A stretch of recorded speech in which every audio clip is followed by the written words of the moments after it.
Ladies and gentlemen, welcome back to the other side of the corner. Welcome to your latest Chelsea news as we ramp up our movement towards the fixture, Chelsea versus Liverpool. There's some very big and interesting topics that we need to talk about. Team news that we really need to make sure that we're well across it. One of the big topics that I think we as a fan base really need to understand and talk about is the Cole Palmer situation. There's not much that's being said in the press conference as to when he's going to return and whatnot. But one thing's for certainty, this injury that he has, the groin injury that he has, I feel like it's quite serious. I really do feel it's quite serious. He had this injury prior to starting this season. Apparently, this is what was told to us. He's been playing with pain. And then obviously earlier on in the season, it's still early stage. We saw that he pulled away from the West Ham game where Estevan Willian had to jump in. And then he didn't feature any more until the international break finished. And then he came on in the second half, I believe, against Brentford, where he scored the goal. We thought just maybe he's back. Then he played against Bayern Munich, and then the match against Man United, he simply could not carry on. And it was in the first 10 minutes, he had to be subbed off. So it looks like he was rushed back. It looks like that pain, that injury never actually left. And now we're in a situation where Thomas Tuchel, very interesting. Check this out. This is what Thomas Tuchel had to say. England manager Thomas Tuchel. Thomas Tuchel says he would be surprised if Cole Palmer features for Chelsea against Nottingham Forest immediately after the international break. Tuchel feels there is a danger his groin injury could become chronic. This is coming from Dom Smith, I believe, the journalist for Standard. There is this problem. It could potentially turn out to be chronic if we once again rush this guy back. This is what I'm saying. We don't know exactly how long this Cole Palmer is going to be away for, and it can become a problem. Cole Palmer is such a linchpin for us in the attack. Yes, we have found ways to win without Cole Palmer, but you don't want to stay without Cole Palmer for too long.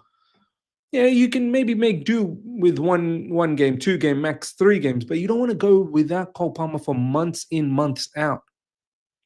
So, and if it is chronic, how long is the wait? I remember a lot of you guys commented on this the last time when this injury appeared and we got to know about it. A lot of you guys said that this can take 6 to 8 weeks to recover.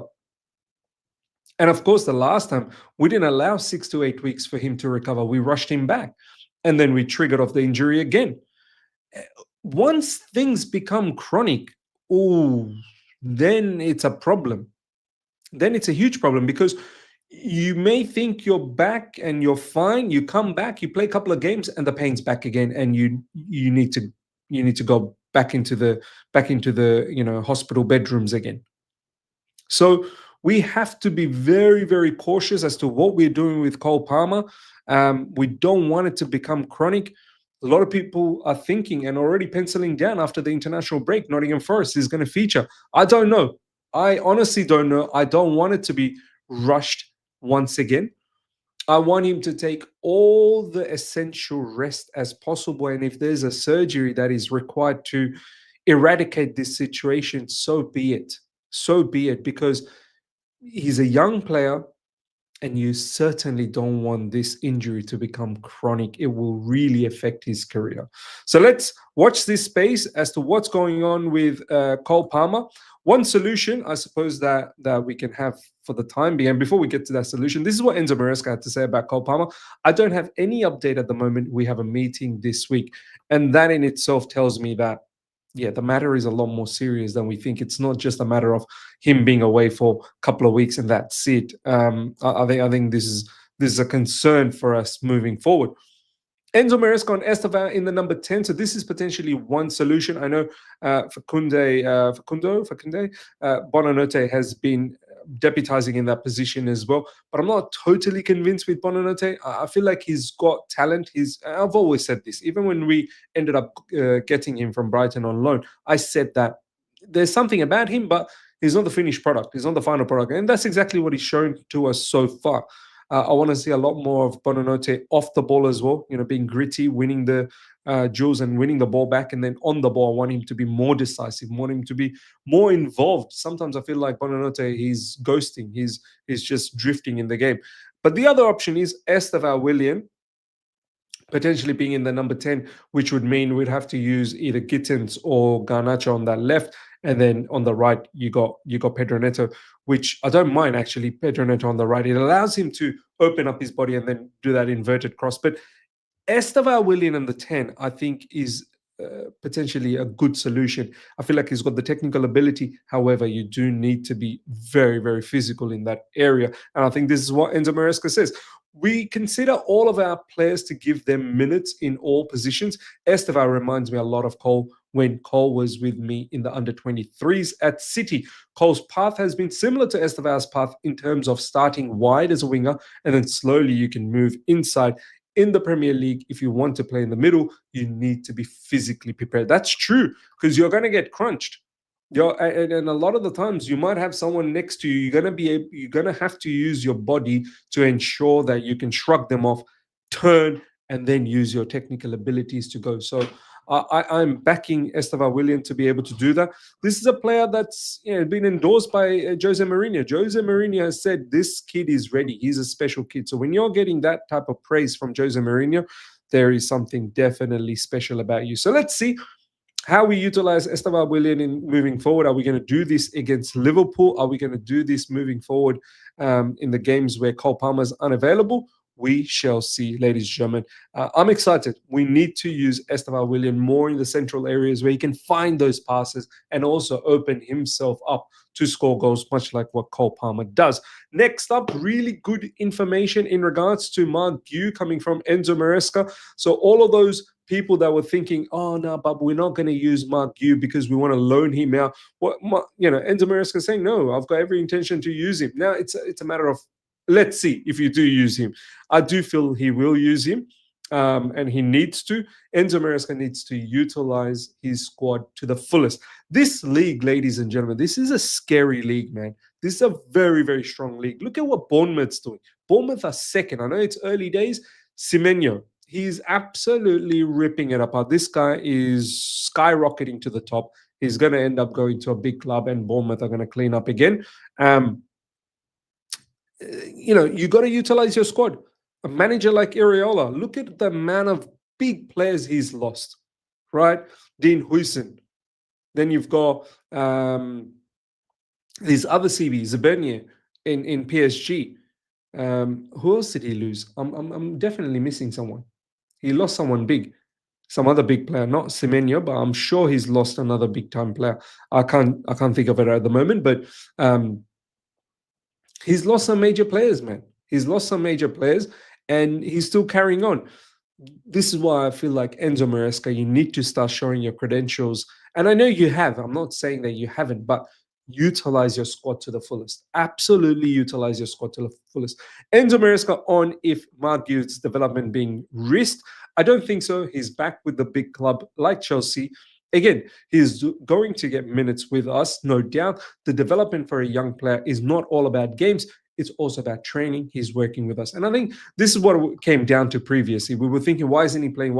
Maybe he wasn't training well enough. Maybe he wasn't training to the level that Enzo Maresca wants him to be. And maybe he wasn't able to carry out the instructions the way Enzo Maresca wants. And now slowly he's understanding all of that. It does take a little bit of time, of course. And we as a fan base, me included, we need to understand that there is an adaptation time. So hopefully, moving forward, we're going to start seeing Marc Guiu. Honestly, I want to see him against Liverpool.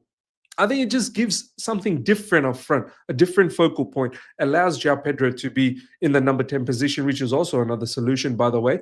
Allows, whilst Palmer's not there, it allows João Pedro to be in that number 10 position and Esteban on that right. But I want to see this. I want to see something different. I want to see a different method, a different solution. And I really think we could potentially get the best out of João Pedro as well. I think if João Pedro is going to play up front, you really need Cole Palmer or maybe even Esteval William behind João Pedro, who can find those passes for João Pedro. But good news, hopefully, Marc Guiu, we're going to start seeing him more. looks like Enzo Maresca is starting to be more happy with Marc Guiu. Enzo Maresca and Marc Guiu not playing yet. Marc is working well. This week, he has worked very, very good, much better compared to the first weeks he was back. So there you go. I guess Enzo Maresca coming out publicly and saying that there's a reason why we haven't utilized Marc Guiu, and it's because adaptation, just trying to make sure that he trains well with Chelsea current players, understands the system, and then he can be deployed at the level that Enzo Maresca wants. So hopefully, moving forward, we're going to start seeing Marc Guiu feature for us. Definitely want to see him against Liverpool. As I said, Liverpool, they're a little bit of a question mark. They really are. Yes, they're star-studded, but they're still a question mark. Now, this is a very, very interesting piece of comments coming from Enzo Maresca. I'm really looking at Benoit Badiashile because I felt his performance against Benfica was fairly decent, and I hope he can continue on that, keep building on that, and really cement a position, man, because this is your opportunity. So many players are injured. It's your opportunity to really make it your own. You've had a fairly okay start to your Chelsea career, then it was littered with injuries and it was littered with mistakes, and now here you are. A lot of people still rate Benoit Badiashile. It's time he starts producing those performances to warrant that rating from other fans. Enzo Maresca on Badiashile impact. Since I joined the club, every time I talk about Benoit, he is an important player. Unfortunately, he has been injured a few times. Before the last injury, he was playing almost every game. Now he's back. It is good news for us, for the teammates, and especially for him. So, look, Enzo Maresca has got a lot of praise for Benoit Badiashile. Benoit Badiashile now needs to work out. He's built like a tank. Look at his frame. He's built like a tank. He can be physical. He can be dominant in the air. He can be very good on the ball. It's just a matter of him putting those hard yards, working hard, and really working on the consistency. Stay very level-headed. Stay fit. That's number one thing. And after that, work hard. Work hard, work hard, work hard, and you can potentially become very, very good defender. I'm looking forward to Benoit Badiashile starting against Liverpool, and I'm hoping he can have a stellar game. I really am hoping he can have a stellar game. Last but not least, ladies and gentlemen, Enzo Maresca on defense against Liverpool. Again, I think it is a fact that I really trust the young players, not just the ones we buy, but those from the academy. Josh Achapong has played that, shows I trust young players. In this moment, I think we have 4 or 5 defenders out. We are going to try and adapt and find the right solution for tomorrow. I love this. Absolutely love this attitude from Enzo Maresca. We have to find a solution. There's no two ways about it. We can sit there, bitch and moan and cry all we want. It's not going to achieve anything. What we need to do is what do we have? How can we best utilize this at the fullest? And Josh Achapong is another one. I truly like Josh Achapong, man. Honestly, it's not every other day we like every single one of these academy players. No, the best of the best, we like them. He is potentially could be one of the best of the best. And Josh Achapong, physically, he's apt. He's got the pace. He can carry the ball. Yes, he can work on his ball distribution. I think it's a bit of a concern sometimes. He just passes straight to the opposition. But he's a young player. He'll learn. The only way you're going to learn is you're going to have to play. I don't mind seeing a Benoit Badiashile and Achapong CB combination. Even though that might not be his best position, I think he likes to play on the right as a right back or maybe as a RCB. But I want to see him. I really do want to see him. There could be a chance where maybe Hato could play as LCB and Badiashile could play as RCB, but I think that puts Badiashile in a tight position, trying to utilize his right foot. I think he's more comfortable utilizing his left, which sucks for Hato because Hato potentially likes that LCB position. There could be a scenario where, Hato could play LCB, Badiashile could play in the center CB position, and then Reece James could potentially play as the RCB, where Cucurella tucking in to midfield areas. So we shall see. We shall see. There is options. There is definitely options. What is the best option that brings the best balance for us against a team like Liverpool? That is what we've got to work on. So let's see what happens, ladies and gentlemen. These are all the latest team news that's been floating about.